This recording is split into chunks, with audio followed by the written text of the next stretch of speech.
We're here with the creator of Novo, and his name is Michael, and he's going to introduce us and tell us a little bit about his project. How you doing, Peanut? My name is Michael Bracco. I am a creator based out of Baltimore, and I started doing a book, Birth, which is kind of a tragic fantasy sci-fi about two alien creatures, two alien species who have evolutionary issues, and instead of trying to figure them out, they blame each other in war and decimate each other's populations. And the book is about after they're almost brought to extinction, about trying to make a last connection. And then which stems into Novo, which is about the last survivor of these two once great species, and he's the last intelligent living thing on the planet. And he's trying to find meaning about his life by researching through their ruins and their literature and their fables.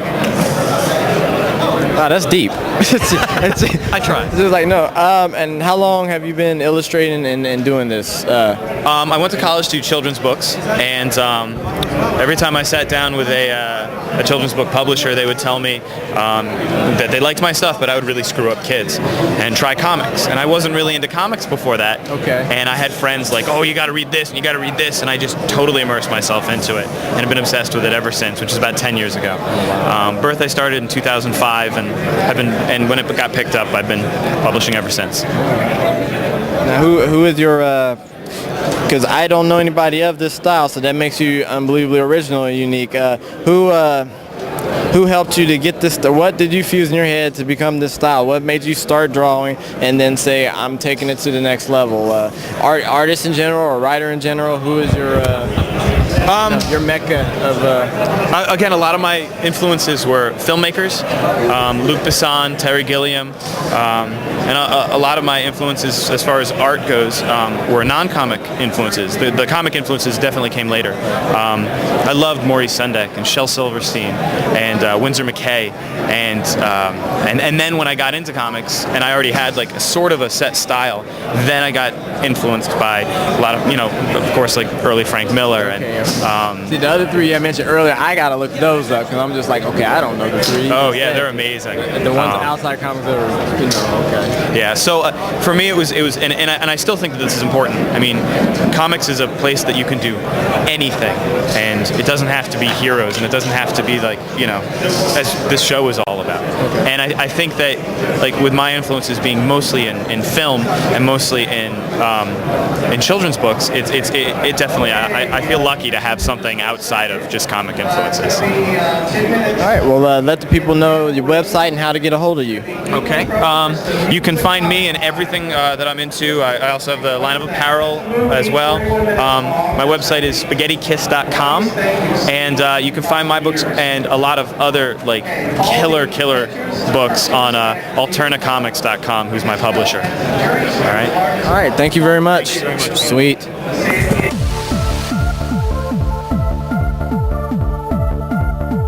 All right, we're here with artist Howie, and he's going to let us know a little bit of what he does. Hello, how you doing? Hey, how you doing?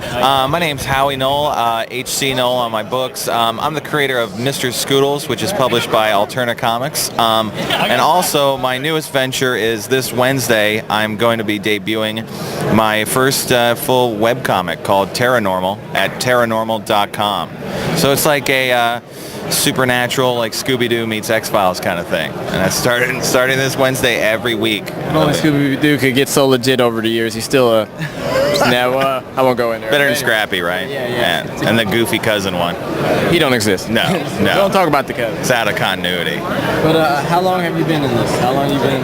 I created the character Mr. Scoodles in about 2001, and then in 2003 I started making handmade copies of it, and then I just kept going, and then about 2008 I was picked up by Alterna Comics because they are a big fan of the book, and they wanted to distribute it digitally, and then it became a graphic novel.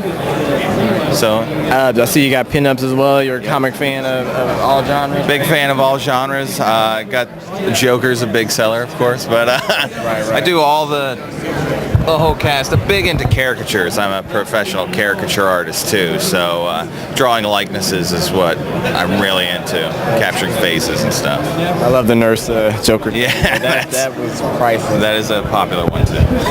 But as I've asked many artists and stuff, because people see influences and stuff, I like to ask them who exactly is your influence and who started drawing and made you continue doing what you do today. Sure.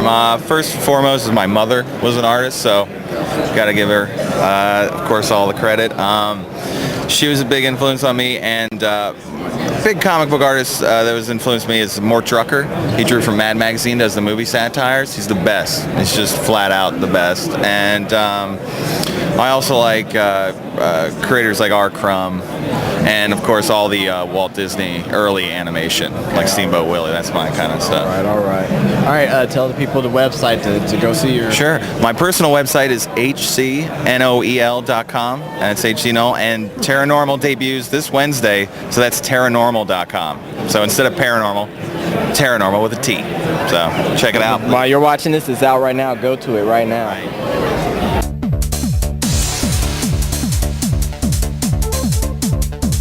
All right, there is a special group here in the Columbus, Ohio area called Panel, and one of their members is Tom. How you doing, sir? Hello. And can you tell us about how did you and Panel, how did this all begin with you and Panel? Well, eventually, Panel was initially like a writers group, Okay. except we all do comics. I kind of came into the group like a couple of years after they had already started. All right. Basically, every other week we meet up and kind of bring in what we're working on, credit, and eventually we came around to doing like the anthologies. Okay. It's kind of like the end product. We still like hang out. So every week this goes on? About every other week. It's like a skip week, yeah. Okay. And so do you just add more to your collective, or is it just kind of a same niche We group, try to or? keep it small, just because like if it gets too large, it doesn't really work. Okay, all right, yeah. It becomes more like a class where you don't... The creativeness starts losing out. If it's you don't really get... everyone starts to lose out on like what's more beneficial to them. It's like learning the craft, like something they're always working on. It could be drawing, writing. All right. So what do you have here for a show that you've done? It's a lot of anthologies I've been in from various publishers. It's like IDW, Image,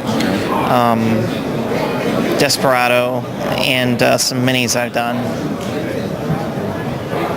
Are you pretty quick with your craft, or does it take? Well, now since like the whole push has been towards the graphic novel, it's kind of slow going. Okay. But you're actually writing a longer story instead of like writing a 24-page comic. Okay, yeah. Would you prefer that over the? I kind of like it. I like to struggle a little bit with it. It's kind of like painting. It's like you just kind of like set the blank canvas up and you just kind of futz with it. I'm still okay. We're gonna go back to one of the scenes. He did this like Galactus drawing, and here's a flashback scene of it. And I don't care. I was just so scared. I was like, I don't know if I'm going to say what it is, what I think it is, and I didn't know if you were going to get mad about it because I was just like, No. It is Galactus, but I don't know what's going on. But it was for like a benefit show the previous year, like out in Portland, Oregon. Everyone did like a ROM drawing. Okay. And so my ROM, I just kind of threw on a whim. I threw like a Galactus head, and then I put like a little baby body on it. The sad part, I think that was a better graphical vision of him than what was in the second movie, but I digress. Yeah. So, but thank you very much, and this is Panel in the Columbus area, and come to convention near you, and you can see them all. How many of them? They are. There's about 8 of us. All eight of them. So, thank you. Thanks.